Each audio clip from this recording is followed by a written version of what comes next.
Para seguir hablando sobre este tema, hemos invitado al doctor Luis Herrera, abogado constitucionalista, para que nos comente un poco cuáles serían los posibles escenarios. Doctor Herrera, muchísimas gracias por estar con nosotros aquí en Estación Central.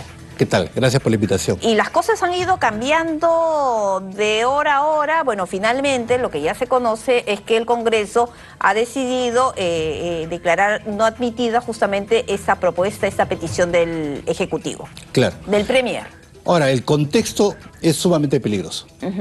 Y es sumamente peligroso por un tema del ejercicio de la fuerza real que existe en el país. El Ejecutivo claramente maneja todo el aparato de represión.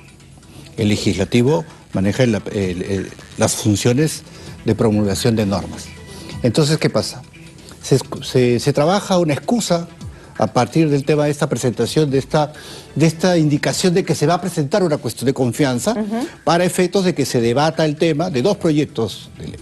Uno que tiene que ver con la derogación de la ley 31.355, que ya se ha comentado, y la otra que tiene que ver con finalidad de que se debata un proyecto de ley presentado por la bancada de Perú Libre a efectos de que se modifique el artículo 114 de la Constitución en el caso específico que se derogue el término de vacancia por incapacidad moral permanente. ¿En lugar de qué? En lugar y que quede solamente vacancia por incapacidad física, psicológica y mental. Ya. Entonces, obviamente, ese debate, lo que busca con ese debate es quitarle el piso justamente a la denuncia de la fiscal de la Nación respecto al tema de lo que todos conocemos, las 7 denuncias, investigaciones que tiene el presidente de la República en el marco de una presunta organización criminal.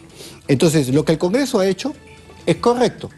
¿Por qué? Porque el Tribunal Constitucional actual ya señaló que la demanda de inconstitucionalidad que este gobierno planteó con la ley no procede. Claro. Declaró infundada el tema y por tanto la ley mantiene toda su esencia, mantiene toda Este tema es exclusivo y excluyente del Congreso. Todo su alcance, y la ley señala claramente que la cuestión de confianza procede exclusivamente para temas que tienen que ver con la política general del gobierno, ¿no? De forma amplia, pero relacionada a la política general del gobierno, no para los temas que tienen que ver con funciones propias del Congreso o leyes de reforma constitucional. Aunque la ministra de Cultura, Betsy Chávez, dijo, ¿no?, que se trata de la política número 6 del gobierno. Bueno, la política 6 del gobierno que habla del tema del fortalecimiento democrático, ¿no? Ahora, lo que pasa es que lo que siempre decimos, ¿no? Hay que preguntarle a la ministra y congresista qué entiende por democracia, ¿no? Aquí lo que estamos es ante un rezago de lo que fue quizás una de las sentencias del Tribunal Constitucional, una de las peores sentencias que emitió, si no la peor, ¿no? Que fue la sentencia que convalidó el golpe de Estado en la época de Martín Vizcarra. Correcto. Porque esa sentencia lo que dijo fue, en sus considerandos, que dado a que el presidente Vizcarra tenía apoyo popular, ¿no? Y que dado de que el pueblo podía escoger, era pues viable y procedente que procediera el tema del cierre del Congreso. Avaló además el tema famoso de la votación fáctica, ¿no? Y en una cosa en la cual el Tribunal Constitucional pasado se volvió juez y parte, ¿no? Siendo los que tenían que ser cambiados, votaron en contra de los que los querían obviamente cambiar, ¿no? Entonces, una sentencia poco ética, por decirlo lo menos, y cuyos considerados legales realmente son, a mi entender, yo publiqué un artículo en esa época que se llamó El Golpe Blando, donde decíamos que eso era pues realmente una afrenta jurídica lo que había pasado. Y si hubiera actuado de otra forma, bueno, otro sería el panorama en estos momentos. Ahora, la sentencia última del Tribunal Constitucional frente al pedido de inconstitucionalidad... Del mismo Ejecutivo. Correcto, de la ley que plantea este gobierno, el presidente del señor Castillo, ante la ley 31.355, lo que hace es normalizar la situación. Dice, un momentito, ya le pone límites. Esa sentencia fue un desvío, fue un error, se excedió. Ya, ahora vamos a... no tiene nada inconstitucional, ¿por qué? Porque lo que se están poniendo son límites. Entonces, dentro de esos límites es que el presidente del Congreso le ha contestado. Ahora, ¿qué sucede? El tema es de fuerza. Lo que comentaba, y es por eso que empezamos la entrevista. ¿Cuáles son los escenarios? Es un tema de fuerza, ¿sí? pero ¿qué podría pasar frente a lo que ha dicho justamente el presidente del Congreso? Bueno, lo que podría pasar es que veamos una escalada del discurso, o sea, el discurso del presidente de la República y el discurso del presidente del Consejo de Ministros, algunos lo plantearíamos de que es un discurso que gira en torno a su propia mentira, ¿no?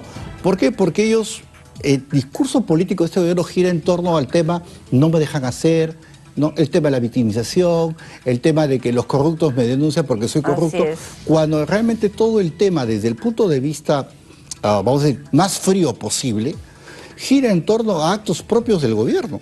O sea, los temas de los nombramientos, los $20.000 en Palacio, los problemas... Sus familiares fugados. O sea, todos son actos propios del gobierno. Aquí realmente no hay ningún tema de fondo que tenga que ver con la victimización, y más bien yo creo que parte del discurso del presidente hasta ofende a personas como nosotros, por ejemplo, pero ofende a ciertos sectores, pero convence a otros, y claro, no solamente aquí en nuestro país, sino en la OEA, por ejemplo, escuchamos la posición de algunos de los cancilleres y están completamente, pues, convencidos de que aquí hay una discriminación contra el jefe de Estado por su color y por su origen. Yo creo que ahí hay que diferenciar dos cosas, ¿no? O sea, ciertamente quienes siguen con atención o creen en el discurso del presidente Castillo son ese 30% del país que nunca ha recibido el impacto o el beneficio económico de los últimos 20 o 30 años de economía de mercado. Pero como nosotros siempre planteamos en aulas universitarias, ¿no? O sea, hablemos claro. O sea, del 2011 para adelante, la izquierda ha gobernado en el Perú. Entonces, lo que pasa es que la izquierda, cuando las cosas salen mal, siempre dice que la derecha es la que ha gobernado y se corre más hacia la izquierda. Entonces, el problema que tenemos es que ese 30% que nunca ha recibido un beneficio, o sea, busca cambio, como todos, y escucha pues este discurso, y lo sigue. Yo creo que poco a poco, como el resto de la población que votó por el presidente Castillo, pero que ahora está decepcionado de él, se va a seguir decepcionando. Pero está decepcionado, pero como que decide que las cosas sigan su curso y no adoptan algún tipo de acción para poder cambiar el curso de la situación. Sí, porque eso tiene que ver también con el comportamiento del Congreso, de la clase política. De los partidos políticos más que de clase política. Lo que pasa es que, vamos a decir, por formación política, la militancia de izquierda es una militancia mucho más organizada y operativa, ¿no? La militancia, vamos a decir, de la centro derecha es inexistente. O sea, puede haber, obviamente, posiciones de seguimiento como ideas a raíz de lo que son los temas de mercado, los temas económicos, pero no hay pues una militancia formada de centro derecha y tampoco hay líderes a quienes seguir. Porque ¿qué es lo que se ha visto en las últimas movilizaciones que hemos visto en estos últimos tiempos? Correcto. Y sobre para agregar, el tema del seguimiento del discurso del presidente Castillo a nivel internacional no es un tema tanto de que le crea o no le crea, es un tema de ligación ideológica. O sea, el tema del socialismo del siglo XXI se ha expandido a nivel de Sudamérica. Y se ve, ¿no? En el mapa luego de las últimas elecciones en la región, que casi todo está rojo y solamente pues hay 3 puntos aislados. Lo cierto es que en política todo es cíclico, ¿no? O sea, así como ahora el mapa de Sudamérica pinta casi todo en rojo, en un tiempo ese péndulo va a girar y estoy seguro de que la izquierda va a ser derrotada políticamente, que es lo que hay que trabajar, ¿no?